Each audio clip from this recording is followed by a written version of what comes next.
problem with Oxford United this season. It's been a problem. In fact, I think there were signs of it last season. And I've spoken about it in the previous match reactions and the previous previews as well when I look ahead of these games. I also just do mention that it's simple as an old cliche, funny line, obvious line, and that is if you don't score goals, you won't win football matches. Just the performance wasn't great, but I can also say as well, and this is another thing that people might not want to hear, but ultimately we're going to have to sign players and we're going to have to do some serious business before Friday at 5 PM of course. Got a very, very good team, a team that should be competing up there, but let's try and strengthen the first team. You know, we've got some good defenders, but why not bring in another top quality defender to come in? What does Carl Robinson need to do now? I tell you what he needs to do. He needs to get on the phone to Tiger, whether he's in Thailand, whether he's in England, I don't know where he is, call him, FaceTime him, text him, whatever he needs to do, tell Tiger when he's signed some players. At this podcast episode and say it just wasn't our day and we'll finish the podcast now. Because ultimately, there'll be times where it isn't our day, but we still got to grind out and get a result. There'll be times where we don't perform the best of our ability, but we still got to get a result. And ultimately, today it just wasn't like that. Hello everybody, welcome back to the Young Fan Podcast. Well, that was horrific. Before I sort of expand into it and before I just basically go off into something that I don't really want to go into, I'm going to stress a few things first because otherwise I'm going to end up talking about things that a lot of people are going to maybe take the wrong way and are maybe going to make it look like I'm simply just moaning for the sake of it. First of all, though, I've got some notes here. I actually did some notes because I want to get this out as quickly as I can. So I actually did some notes at half time and I did my sort of final notes at the end of the first half and at the end of the game. So I'm going to make my way through those notes. First of all, though, fair enough to Gillingham. They beat us 3-1 pretty well. I'm not going to sit here and say that I don't think we deserve to get anything out of the game. I think we did. I think it's a cliche thing for a lot of fans to say when a team lose, we deserve more than a loss. I think it's very, very cliche, and I think it's something that we very often do. But I also think it's something that a lot of football fans fall in the trap of, when sometimes you actually have to look at the bigger picture like I'm about to do, and I'm going to look at exactly what went wrong for Oxford United and why we've lost this game 3-1. And I think why we have to look back on this afternoon as an early kick-off, while we look back at this 1 o'clock game at Gillingham and really have just a deep thought of simply what went wrong. Some people can say you just got to pick up and move on, but I don't think we can afford to do that, to be honest with you, because ultimately we're now 4 games into the season with 3 losses and a single win, and we're already chasing the league technically, with obviously a postponed game with Crewe being rearranged, of course, to play on Tuesday. So obviously we will have another match reaction on Tuesday, and hopefully it's more positive than the one that you're about to receive as well. First of all, though, I know we're about a minute or nearly 2 minutes in. If you could subscribe to the Young Fan Podcast YouTube channel, that would be fantastic. I'm on a real goal to see if I can hit 100 subscribers on the podcast before Christmas or before New Year. Either one would be absolutely unbelievable. So if you could do that, that would be unbelievable. That would be fantastic. And I appreciate everybody listening to the podcast. Trust me, if you want some more positive episodes of the podcast, I really recommend either watching the Accrington match review when we won 4-1. That was exciting. Or my other World of Football episodes of the podcast, and also my sort of prediction ones and my sort of transfer ranking, even the previews before the games as well. They always tend to be very positive. If you want a more positive episode of the podcast and a smiley episode of the Young Fan Podcast, I definitely do recommend that as well. I also stress as well, this is not me having an excuse of just basically going on a rant for no reason. I'm going to pick positives, I'm also going to pick the negatives. But unfortunately, in a game in which you lose 3-1, the chances you create and you don't score goals, unfortunately there generally are more negatives than there are positives. I apologise for that, but I also want an in-depth footballing serious conversation and a serious analysis conversation on what went wrong today and why we lost this game 3-1. If you really do enjoy it, leave a like as well, and also follow the Instagrams and Twitter, as well as of course subscribing. On Twitter we are at Young Fan Podcast, and on Instagram we are at the Young Fan Podcast as well. On there you can of course get all you need to know about the podcast in terms of updates, about when new episodes come out, and all of that good stuff as well. Thank you very much for the continuous support on the podcast. It's been absolutely unbelievable. Let's crack straight on with it then. But first of all, like I said earlier, fair play to Gillingham. They outthought us again. And they beat us really what was a pretty equal game throughout at times. That basically just contradicted myself. I mean, at times it did seem very equal. At times it looked like it was Gillingham's game. At times it looked Oxford United's game as well. Unfortunately, it comes out as Gillingham's 3 points. We come away with nothing. I think first of all, and I hope this doesn't offend any Gillingham fans, but I think we played the better football. I think we played the better football throughout the game. And I think, to be honest with you, I think it generally was a game in which we have to look back on. And just really look at the chance we created.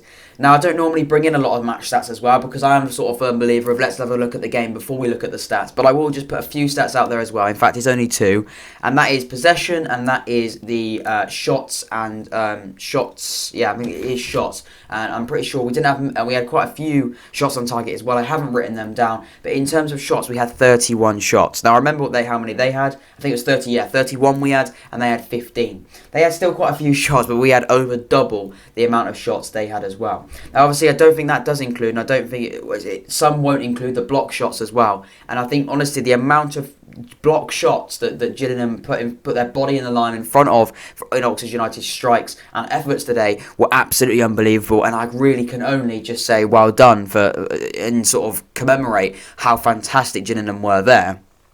Because I think, to be honest with you, I think what they really did do and what they were fantastic at today was, reading the shot from Oxford United, and defensively I thought they were superb. So before I sort of talk about how I think a lot of things didn't go our way, and before I speak about our performance, I think if you're a Gillingham fan coming on the podcast today and listening to this episode, I think you certainly should go away with this very, very happy. Of course, you're going to be happy anyway with the 3 points, but I think, to be honest with you, you've got to be quite happy with the performance as well.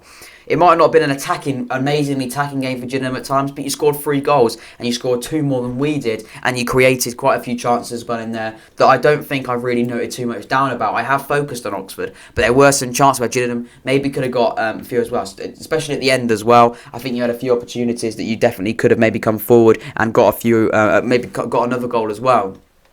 And I think that's the problem of Oxford United this season. It's been a problem. In fact, I think there were signs of it last season.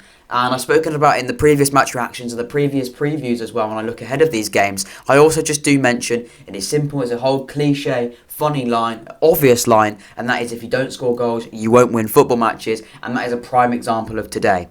The amount of chances that we created, the amount of shots we took, and the amount of times we looked like we were going to score a goal and it was just completely counteracted by Gillingham is at close times completely embarrassing.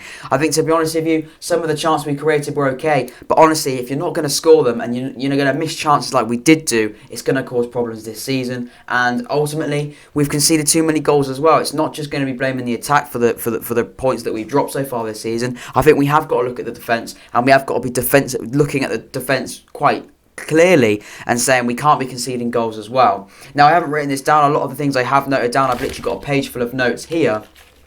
But what I would say as well is that, to be honest with you, we've conceded quite a few goals since the start of the season. I mean, there hasn't been a clean sheet yet for Oxford United. We've conceded 2 goals in the first game, 2 goals in the second game. That's 4 goals. We even conceded 1 in the Accrington game where we won 4-1. That's 5 goals. And then another 3 today. That's coming at quick maths, 8 goals. I think on top of my head there, 8 goals we've conceded in 4 games. That's obviously averaging 2 goals a game. Of course, it isn't 2 goals a game. But, for 2 of them it is. But, and also when you're conceding those sort of goals, when you're conceding those sort of, the amount of those goals, you've also got to look, well, we've got to outscore the opposition as well.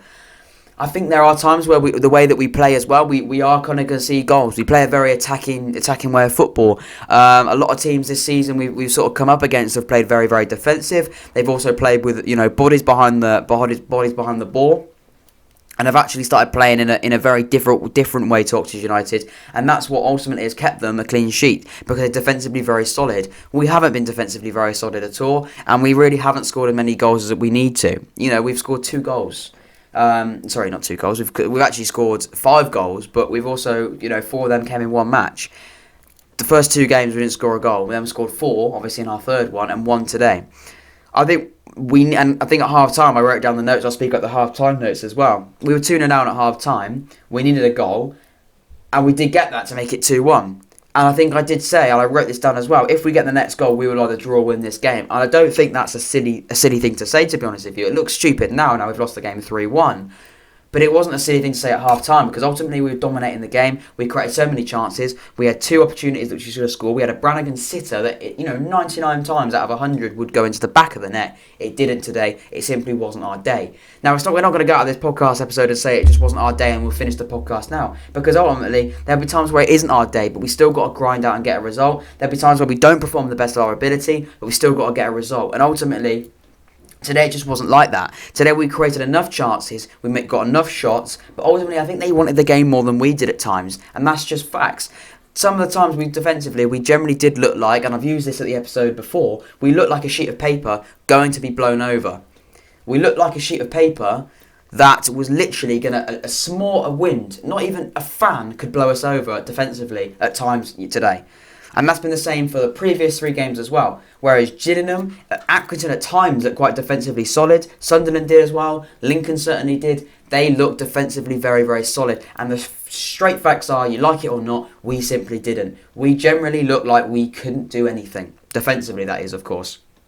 And going forward at times, it looks the same. But defensively, we are a problem. And I don't think that comes from mistakes all the time. I think it does come from lack of bodies. We are unfortunate that we've lost 2 of our centre-backs out of the 3 that we've got at this football club, or first team centre-backs. Nico Jones, of course, is a player technically part of the first team, but obviously he's not a first team player, clearly, because he was, picked over a right-back, or a natural right-back today in Sam Long, and I don't think he had a bad game himself. But I think, to be honest with you, generally, as the game went on, I think we could really just see the problems at this football club on the pitch. That is, of course. There are obviously issues off the pitch, and we've spoken a bit about that in sort of the recap in the other episode as well, in terms of the board level and things like that. But on the pitch today, we saw a lot of issues. Not just the performance. The performance wasn't great, but I can also say as well, and this is another thing that people might not want to hear, but ultimately we're going to have to sign players, and we're going to have to do some serious business before Friday at 5 p.m. Of course, that is when the League One, I'm pretty sure the whole of the EFL transfer market closes. But something's got to happen before then. Something has got to happen before then, because if it doesn't happen before then, I think we're in a problem. I think we are in deep, deep trouble. We cannot compete in League One where we want to be with this squad at the moment. Not because this squad isn't good enough. This squad is good enough. We did it basically with the exact same side as this last season, only with the additions of obviously Marcus Brown, who we're linked with again to come back on loan, and obviously the absence of Rob Dickie. Do I think the absence of Rob Dickie has been a huge problem for Oxford United up until this point? No. And I've been very, very open and said that I think Rob Atkinson's done very, very well in filling in. Do I think Rob Atkinson today is the reason why we lost the game, or him being out is the reason why we lost the game? No, I don't think it is. I really, really don't think it is. I don't think Rob Atkinson, if he was put in this backline today, would have changed anything in this game. Because I think Sam Long had a very, very good game. I've been very critical of Sam Long. I've been very open about my thoughts on Sam Long when he plays at left back. When obviously he's had to cover at left back because we've had the injury to Josh Ruffles. He's come in at centre back today, and I was actually generally very, very impressed. Ironically, both of the mistakes and two of the 3 goals that we conceded today came back from full-back mistakes as well. You could argue that even the second goal was coming back from Sean Clare as well, because he maybe shouldn't have let the player turn inside and let loose of a fantastic strike at the end of it. Now, I'm not going to blame that second goal to Sean Clare. That would be very, very harsh, because that strike from that Gillingham player and most of the goals from the Gillingham players were actually very, very good finishes, other than the first one, which again came from individual mistakes.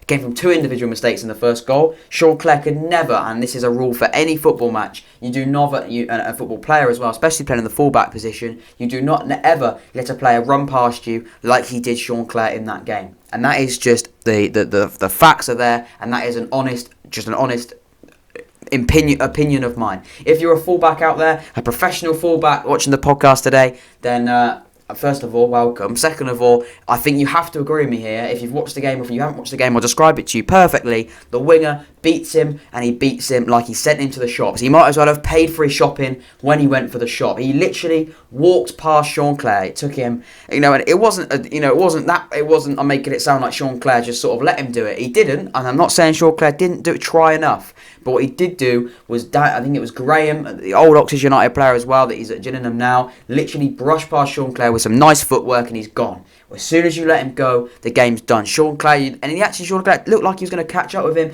but he let the ball go into the box. You've got to try anything you can to stop the ball going to the box, because ultimately, look how many times we've conceded so far this season when a ball comes into the box and we concede from it as well. Now, on the other side of things, I think Eastwood would admit this as well, he's got to do better with that. When the ball comes into his near post, you've got to be able to get down to that. It's your near post. That is a routine save most of the time for Eastwood. I'm not a goalkeeper. I'd never put any of the blame on a goalkeeper, but I think there has got to be questions asked for Simon Eastwood for that chance. But I think more of it has got to come from Sean Clare today. I don't think his performance was very good anyway throughout the game. I thought at times he looked okay, but there were some questionable things from Sean Clare that weren't just from that goal as well.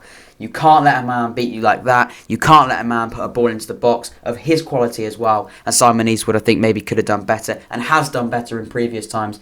And I think Simon Eastwood he did some two wonderful saves in the second half as well. I thought he was fantastic in the second half. But it's just a shame that first goal's gone in, because before that we had some severe momentum and we were really, really creating chances. But it's just not good enough. If you're going to play in League One and you're going to be a League One fullback, you can't do that. That's a rookie error. That's a silly mistake that's got to be cut out. And it's unfortunate. It sounds like and I said this before I started, it's not me individually slating a player. I think Sean Clare at times this season's looked okay. I think at times Sean Clare looks a little bit out of his depth. At times today he generally did look good, but you can't let him do that, and it's going to concede a goal. And defensively, again, we don't look very, very strong. But that's a shame. It is a shame.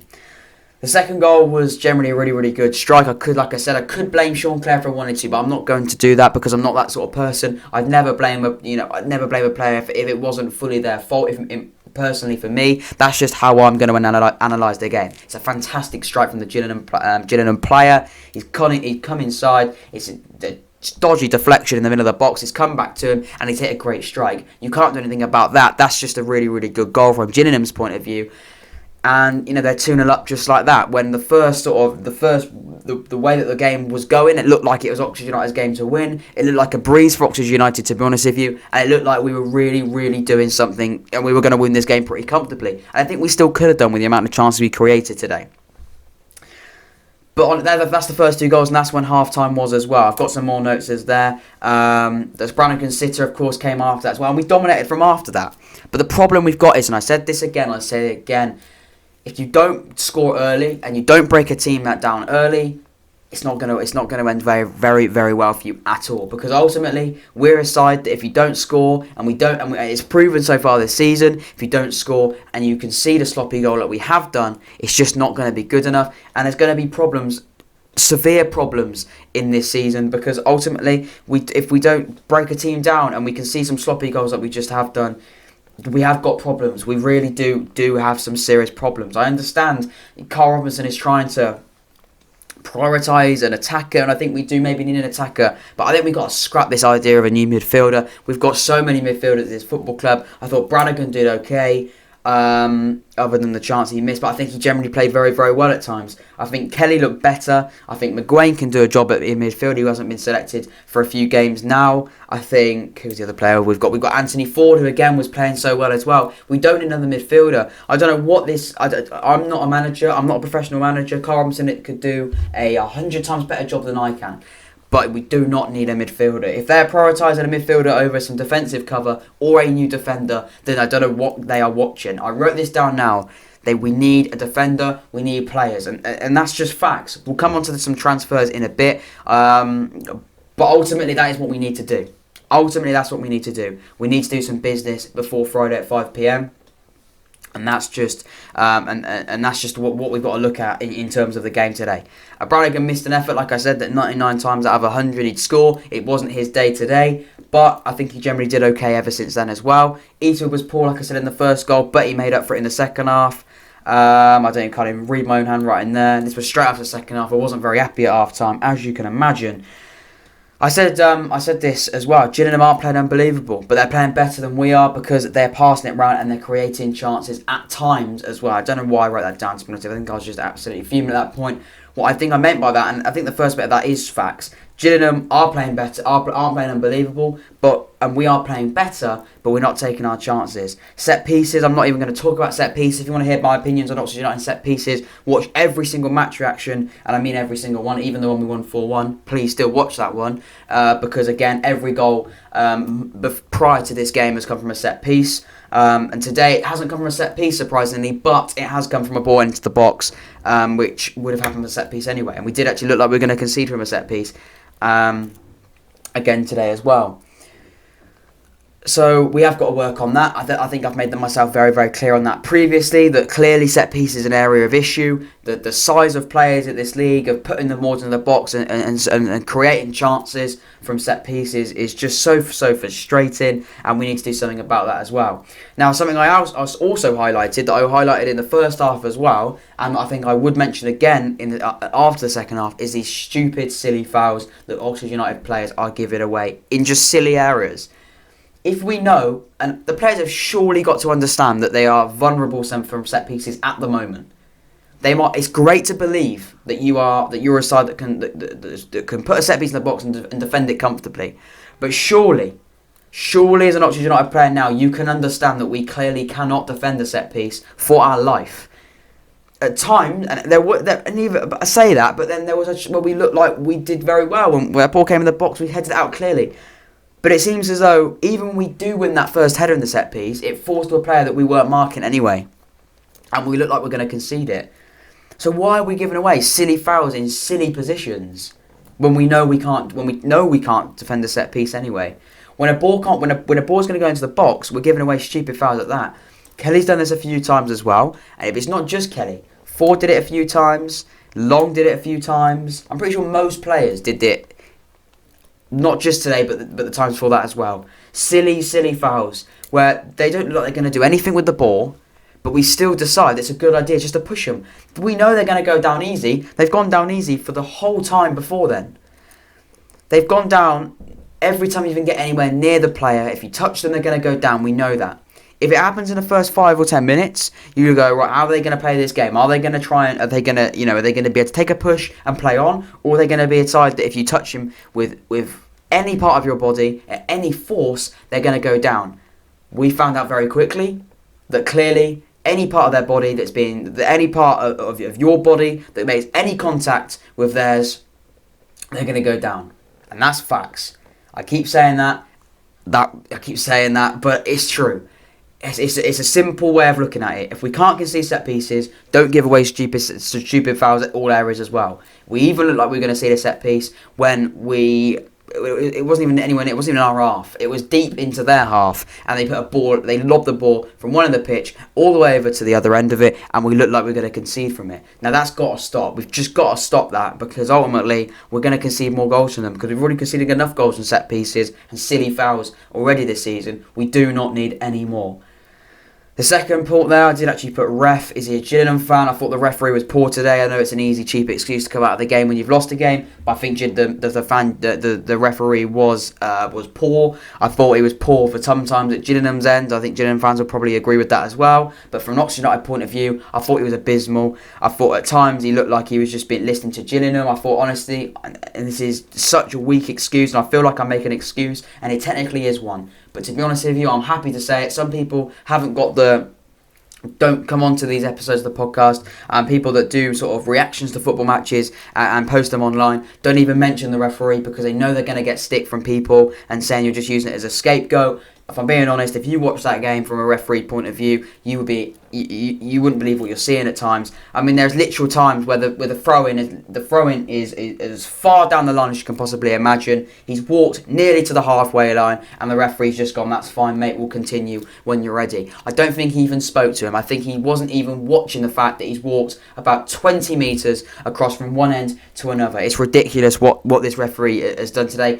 There's been penalty decisions. I mean, if you pull a shirt in any football match, it's a foul. If it's not in the penalty box and you pull a shirt, you get given away a foul. We've done it in times this season as well. We've done it. It's happened against us, for us. If you pull a shirt, we've been given a foul against us in the game, right? And this referee would do the same in the actual game for Oxford and Gillingham. But in the penalty box, when a ball comes in and you're tugging our striker's shirt and you're not given anything for that, it's embarrassing. It's an embarrassment to the referee and to all referees. You can't pull a shirt, because if that happens in the middle of a game, when it's not in the penalty box, is what I mean. You give a foul for that. There's not even a question about it. It's second nature. If you see a shirt being pulled, it's the end of the game. If you're last man and you're trying to chase a man in the last minute and you pull their shirt back, you've got yourself a red card. David Luiz in the Premier League. Raheem Sterling, opening day of not the season, opening day of post lockdown. Against Sterling in the Arsenal Man City game last season after lockdown, the first game behind closed doors. David Luiz gets sent off. He pulls back the shirt of Raheem Sterling. He goes down. Understandably, Winnall does not go down in this case, but he pulls his shirt. David Luiz. It's a penalty. It's a red card. In this game, he's pulled his shirt. It's not a red card. I'm not asking for a red card, but I'm asking for a penalty, because ultimately that is just ridiculous. How you're not getting anything for that. I mean, if that happens anywhere else, it's a penalty. And that's not, I'm not going to talk too much about the referee. I know I just have, but it's ridiculous. If that happens anywhere else, it's a foul, and because it's in the penalty box at United, it felt like today we weren't getting anything from that at all. But Claire's not playing very well. I don't think he was. I thought generally Claire didn't do very well at all. I thought I put down he was the reason why we conceded the first goal. That's fair. Long looks solid. I did put that. I thought Long generally did have a good game. Difficult for him to come into this lineup at centre back. I thought he generally did have a very, very good game. I was impressed with Long, to be honest with you. If you get the next goal, we will draw and we'll win the game. Yeah, well, I've made myself look like an absolute plum in that case, because to be honest with you, we looked like we maybe could have got a goal. Won the game or drawn if we got a goal. We got a goal, and then we just couldn't break them down again. Anyway, second half notes then. And I've noted this down as well. It's a quality save from Eastwood in that second half. I thought it was very, very, very good. Adji goal early was a good start to the second half. That's exactly what we needed. I asked for it. We got that. We didn't ask for the rest of that, of course, though. The referee was not stopping anything. I've already written that down in the second half as well. Now, that's the game analysis. I'll whiz through my player ratings, because the player ratings, to be honest with you, in this case are completely irrelevant, because I want to get onto some actual things that we need to look back on when we look at going forward now and where do we go. That's why we lost the game. That's analysis of the game. That's what I think of it. End of. I don't want to talk about the rest of that game now in terms of game. I'm going to look at it after the game and where do we go from here now. Eastwood's rating. I haven't written any ratings down. I make it off the top of my head. I'm going to give Eastwood probably a 7 today. I could maybe give him a 6 for the mistake for the first goal, but I think, to be honest, if it could have been 5, and I was going to say 5-1, but we should have scored more anyway. It could have been 5. They could have scored 5, basically. I don't know how many we would have scored. If it had carried on the way it was going, we could have lost this game 5-1, because Eastwood's saves generally were very, very good. He did a very, very good one, which was really difficult in the first half, and the second half, that deflected shot was superb as well, and he should not, he doesn't have the rights to get to that, but he did. I could give him a 6 for that mistake, but I think he's got a 7 today, because I'd rather concede 3 than 5. I'd rather win the game, but, can't win them all, clearly. Can't win any for Oxford United, other than Accrington at the moment, though. Left back, we'll go with Josh Ruffles. I think he had quite a quiet game. I was literally saying how he was very, very quiet until he... I was saying it, and then he got absolutely beaten by their fullback, it was, for their third goal. And that was when it killed the game off. When we considered that third goal, game's dead, game's done. I'm going to have to give him a 5 today. I think he looked okay. I don't think we saw the best of Josh Ruffles. I understand he's coming back from full fitness. I completely understand that. But I also would have to say, we know what Josh Ruffles can do. He didn't offer what we know he can do, unfortunately, and that is a shame, unfortunately. That really is quite frustrating. But what can I say? He looked okay at times, and then he got beaten sort of in the last 20 minutes when we considered that third goal. Frustrating for him. Ruffles, you've got yourself a 5 today, sir. Centre-backs, Long, I'm going to give him a 6. I think it was average performance, a good performance, very, very solid, nothing outstanding, but I thought he generally did very well for a player that doesn't play at centre-back and hasn't played for a long, long time. A right-back so many times this season, a left-back a lot of times this season, and now a centre-back. He's played literally everywhere defensively other than in goal. I thought he did really, really well. I was impressed with Sam Long today. He's got himself a 6. Moore, I'm giving a 5. I thought he looked okay. I thought he maybe should have scored a goal when we put in the box and set piece in the first half or the second half. I can't even remember now. I thought defensively looked pretty good. I thought some of his passing was a little bit off. But other than that, I'd probably have to give him a 5. Just under average. 5's a bit harsh. I'd probably give him a 5 or a 6. 5.5. There we go. It's fair. Not an unbelievable performance from Elliot Moore. Could he have done any better? Was that his fault for the 3 goals? Probably not. Right back. It was obviously Sean Clare today. I'm going to have to give him a 4. I thought he didn't have a great game at all, to be honest with you, Sean. I doubt I don't know. It's frustrating because I was really, really excited for Sean Clare, and I still am. I really still am excited for Sean Clare's future at Oxford United. I really am. Do I think he's a right back? Honestly, I don't. And it's a big statement saying that. It really is. A player that's been brought in as a player that hasn't played right back before, or has at times, I think, but clearly not a comfortable player in terms of a right back. He's played a lot in midfield. He's played a lot on sort of the wing, the right midfield area. I wasn't impressed with him today. I thought at times he looked out of his depth. I thought some of the passing was horrific. I saw one of the ones when there was two Gillingham men, and he tried to run through them, and we're lucky not to concede from that as well. So I don't think he had a good game today. I don't think he'll try and come out and say he had a good game. A 4 for Sean Clare today. I wasn't impressed. Hopefully he can come back and do something against Crewe in midweek, because we need it, and he certainly needs it as well. That's the defence done. Let's move on to the midfield then quickly as possible. Let's get this out of the way so we can talk about some actual important things for Oxford United. Kelly today, I give him a 6. I thought he was average. I thought some of his passing was okay. I thought he was a man who liked to give away some silly fouls at times. I thought he was okay. I thought his passing was good. I thought his passing definitely did unleash some good opportunities in this game for Oxford United. I thought he did allow some of our other midfield players to get into the game in a more attacking sense. Brannigan and Ford definitely were allowed to do that through Kelly. I was quite impressed with him today. Much better from him. A 6 for me.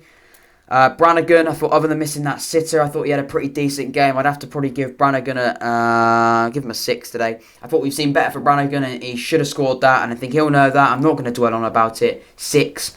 In terms of the other midfielder then, Anthony Ford. I'd probably have to give Anthony Ford today. I thought he did okay at times. I think the balls he actually put in from set pieces, I thought he maybe should have scored a free kick. It's crazy to say he should have scored a free kick. He had his prime forward area from a free kick. He got it over the bar, unfortunately. He got it over the wall, but over the bar as well. I thought he looked quite good at times. I did actually say that he deserved to play. I was happy that he started today. He definitely did deserve a start. Has he done enough to keep himself in the team? I personally think he has. Some of you may disagree with that. I think he has. I thought he had a really, really decent game. I was going to say a really, really good game. It wasn't that great. If you lose a game 3-1 and you're part of that midfield, it's not a great performance from you, but I thought it was decent. I was quite impressed with him. I'd give Anthony Ford a 6 today. That's the midfield done then. That's Brannigan with a 6. That's Kelly with a 6. And that's, of course, 4 with a 6. All the 6s in midfield. A pretty average midfield score there. In terms of going forward then, we'll go who was playing on the left, which was, by me, Danadji. Danadji got the goal, obviously. Looked quite good in the first half. I liked him driving at players. I thought he was really, really good driving at players. I was really, really impressed with him. I was really impressed with the way he came forward. Generally, really strong, really quick. Really, really pleased with that. Got a goal as well. Didn't look as good in the second half, and I think he sort of struggled to get into the game in the second half after his goal. But I thought in the first half he looked good. Decent strike from him. Really sort of impressed with Danadji in the first half. If he was the same as he was in the first half, he was in the second half with that goal as well. I'd probably give him man of the match with an 8 or a 7. Gonna probably still give him a 6 today though. I thought it was 6 is harsh. I'd probably say 6.5 if I'm being honest. 6 is quite harsh. He's better than average, but he wasn't quite a 7, which is I guess is a good performance from him. It was a good performance, but he could have gone a higher level if he played at the same level in the second half. Not a bad player, not a bad performance from Danadji. Quite impressed with that, and happy he started. And I think he's warranted another start, to be honest with you. If, of course, Cooper doesn't come back in, but he's quite a raw player at the moment, of course, coming back from internationals at the moment. So, striker then, we'll go with Matty Taylor. Didn't see much of the ball, to be honest with you. He put a ball, he had a ball coming to the box to his head. He should have scored in the first half. He had a few chances where he should have scored, and any other day Taylor would have scored that. I'm probably gonna have to give him a 5 off that. He had 3 header into the box. He's missed that, and if that goes in, it's 2-2. Very, very frustrating from that, or it might have been actually 2-1 at the time in the first half. Either way, though, I think he should have scored a few more goals today, Sam, for Taylor. Bit disappointed with that performance. 5 for him. And the final player, of course, was the other player was Henry. How could I forget Henry? Captain Henry today. Thought he looked okay at times. I think he looked okay. I don't think he looked unbelievable. I don't think he looked at the levels that we've seen him play this season at times. But I think he's done okay today. I think he warrants what was a decent performance at times. I think he did quite well at times. I'll have to give James Henry a 6 today. I think he looked okay.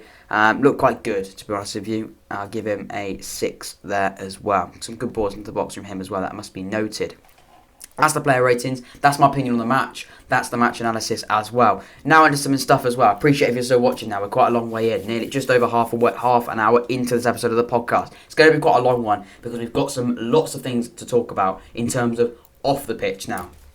First of all, what does Carl Robinson need to do now?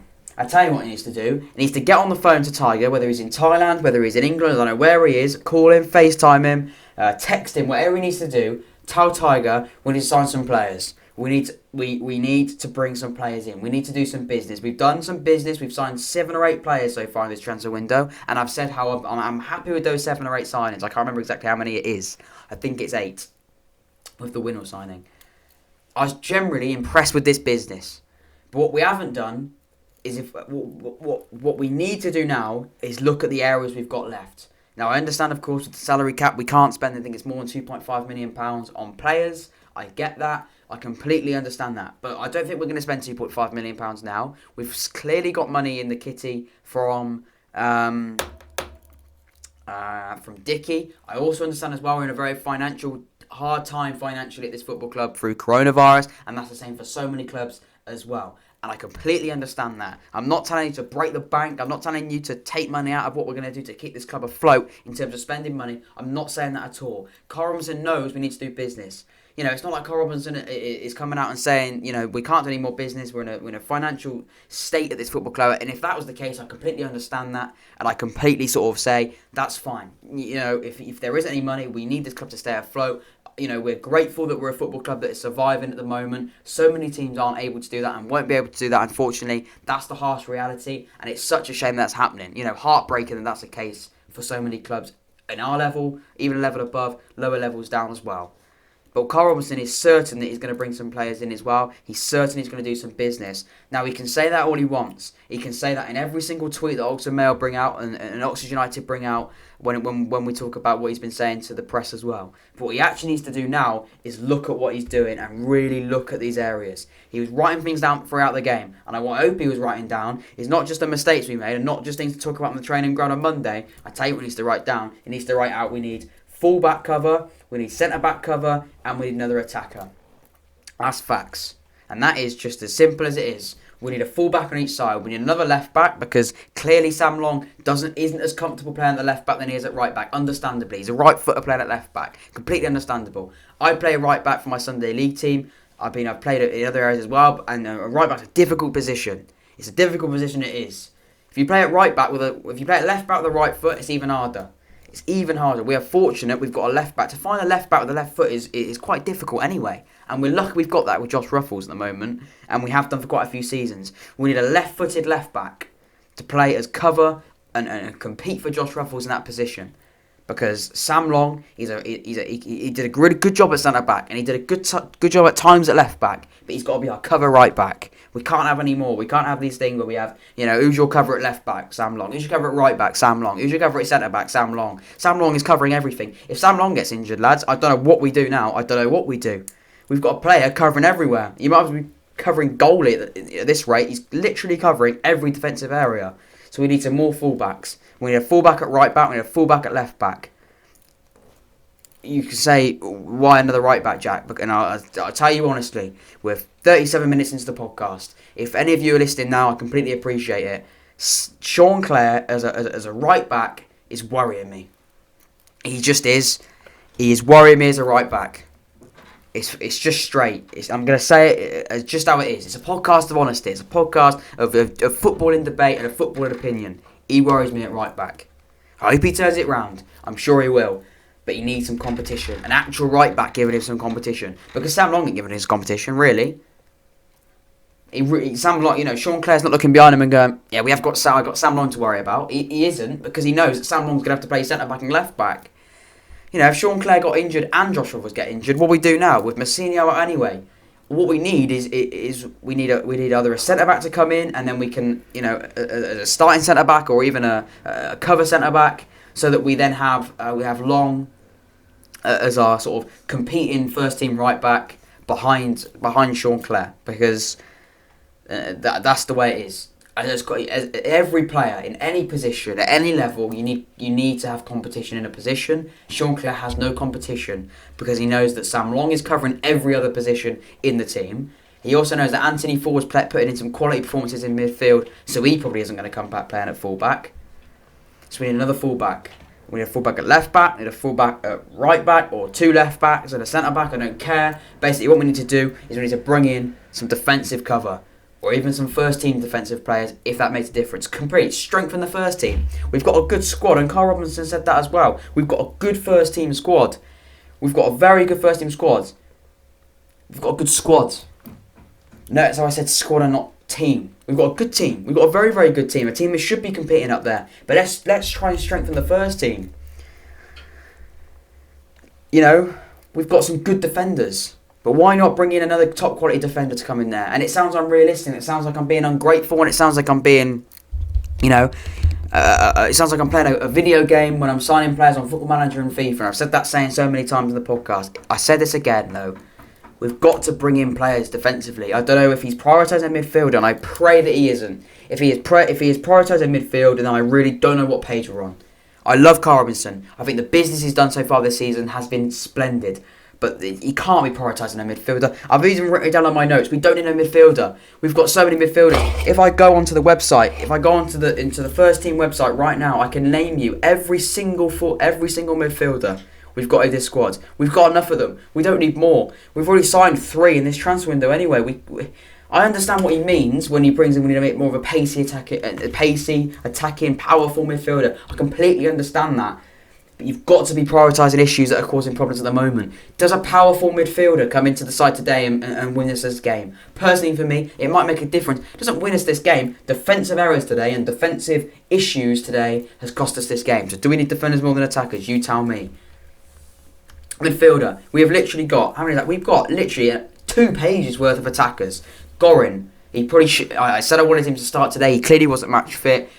Kelly came in instead of Gorin today. I don't think Kelly had a bad game, but Gorin is a solid player that I want to see back in that lineup as quickly as possible. Brannigan, of course, we've got. Sykes didn't feature, but he's another midfielder. 4, we've now got a player in midfield. We've got Joel Cooper that wasn't even in the squad today. Marcus McGuane, Jamie Hanson, Kelly. I mean, we've got players and players and players. We've literally got 8 midfielders at this football club. Do we really need any more? Do we really need 9 players? And not just that as well. Henry is counting as an attacker on this screen as well. And we've seen Henry playing midfield in that more central role as well. So technically we've got 9 if you count James Henry as a midfielder. I don't know what I would class him as. Is he a forward? Is he an attacker? He can play in those areas anyway. But what I'm trying to say is, we've clearly got a lot of players that can play in those positions. It's very clear to see that. Do we need another midfielder? I'll tell you that. No, that's the answer to that one. Do we need another attack on the left? Yes, we do. We are playing a game of football at the moment where we clearly don't have a left back, an attacking left player. We clearly don't. Because we're playing at the moment with Dan Adji, who he's not a lefty. He doesn't look as comfortable as I think he would have done on the right. I don't think he had a bad game. We need somebody that can play on the left. We need someone that is a natural player that plays on the left-hand side. It's definitely more rare to see that than it is a right footer and a right winger. I completely understand that. But I also have to stress as well, it's really important we sort that out. That in the defensive area is a certain area that we need to strengthen. It happened last season. It happened last season with Blackpool. Blackpool last season, if any of you remember that as well. Last season, when we played against Blackpool away from home, we dominated the game. We dominated. It was a real low point at the start of the season, similar to it is now, nearly exactly the same as it is now. 2 days later or 3 days later, we went out and signed Taylor. And we never looked back that season, last season. We never looked back. We got on the phone straight after Blackpool. We forgot about that game. We looked back on it when it all went well, but we forgot about it as soon as it happened. We did some business. We looked at the areas we needed to strengthen, and we bought some top quality players. I think we bought 2 players as well after that as well. We lost a few players in January, but this is in the last few days of the summer transfer window last season. after that Blackpool game, we went out and we did business, and that's what we've got to do today. It's what we've got to do today. It's what we've got to do before Friday at 5 p.m. Ideally before Tuesday. Now, I don't think that's going to happen. I think that's going way too far. It's Saturday. I doubt we'll see anything on Sunday. I doubt we'll see anything on Monday. And if we do see anything on Monday, it's not going to be ready for Monday. The player probably isn't going to be available for Tuesday, sorry. If we see anything on Tuesday, of course, if it gets announced on Tuesday, he probably won't be playing on Tuesday either. But what we do need to do is need to do some business quick. I'm happy to see him on Monday. If he's not in the squad on Tuesday, then that's fine. We've got to win Crewe. We've got to beat Crewe. I'm not doing a match preview for Crewe unless anything unbelievable happens, like we sign some players, and then we can talk about that interestingly. But if I'm being completely honest with you, Crewe is a must-win. I can do the preview now. Crewe's preview. Here we go. Here, start recording. How are we all doing? Hello, back to the Young Fan Podcast. Today we've got to win a game against Crewe because ultimately tomorrow this Crewe game is a must-win game. Done. Complete. That's the preview. I can talk about predicted lineups. I can talk about this, that, or whatever I want to talk about. Availability. It looks like we've got a full squad available unless there's any knocks that we need to know about. But I think, to be honest with you, everyone is fit for this Crewe game. Everyone was fit for today's game, other than Messina and Atkinson, obviously. Hopefully Atkinson can be available for Crewe. I hope he is. Not because Long played bad, but because I think Rob Atkinson is a better centre-back. He's actually a centre-back. That's what we need to do. If I was going to summarise it in one word, it's an afternoon of frustration, anger, and a missed opportunity. That's not what I'm saying. I'm not going to lie. I did literally copy that off what the commentator said after the game. It is that. It's a game where we can look back on, and if we do look back on it, it's because we look back on it when we do, because we're in good form. And because we look back on it and we go, that was a rubbish time. That was a problem back then. That Gillingham game away, that was a turning point. With some rubbish games at the start of this season, Gillingham was a turning point. We went to Gillingham, we had 35 odd shots, we looked like we could still be playing now. 3 months later, and we ain't got back into that game. So we've got to turn this round, boys, and we've got to turn it round quick. I don't know what I'm going to name this episode of the podcast, to be honest with you, because it's an issue. It really is. Are we going to look back on this game in a positive way, or are we going to look back on this game in a way of saying, this was a problem, boys. This was the problem. This was the issue. We need signings. Are we too nice? I don't know. The problem, boys. We are gifting goals. We look like sheets of paper defensively. Going forward, we don't look great either. At the moment, of course, that's confidence as well. We have to bear that in mind. I don't think we lack quality. I think we lack confidence. And today isn't going to have that confidence whatsoever. Ladies and gentlemen, thank you very much for listening to this episode of the podcast, or boys and girls as well, of course. Thank you very much for listening to this episode of the podcast. It's been an absolute pleasure to talk today. I've enjoyed this episode of the podcast, even if it's been a bit of a negative one, even if it has been me talking things that maybe some people wouldn't really want to hear. I'm sorry it isn't a podcast episode hasn't been as positive as some of the other ones, but I'm just sorry. Until we start winning games, boys, it's going to be the same as that. Thank you very much for listening to this episode of the podcast. Of course, leave your thoughts on the game down below as well. DM me on Instagram and give your thoughts as well. I'm always active on there, replying to you on there as well, same as on Twitter. Thank you very much for listening to this episode of the podcast. This has been the Young Fan Podcast. This has been the Oxford United versus Gillingham, or should I say Gillingham versus Oxford United, a match reaction to our 3-1 defeat. Thanks for listening, and I will see you later. Subscribe, and I'll see you later. Goodbye, people.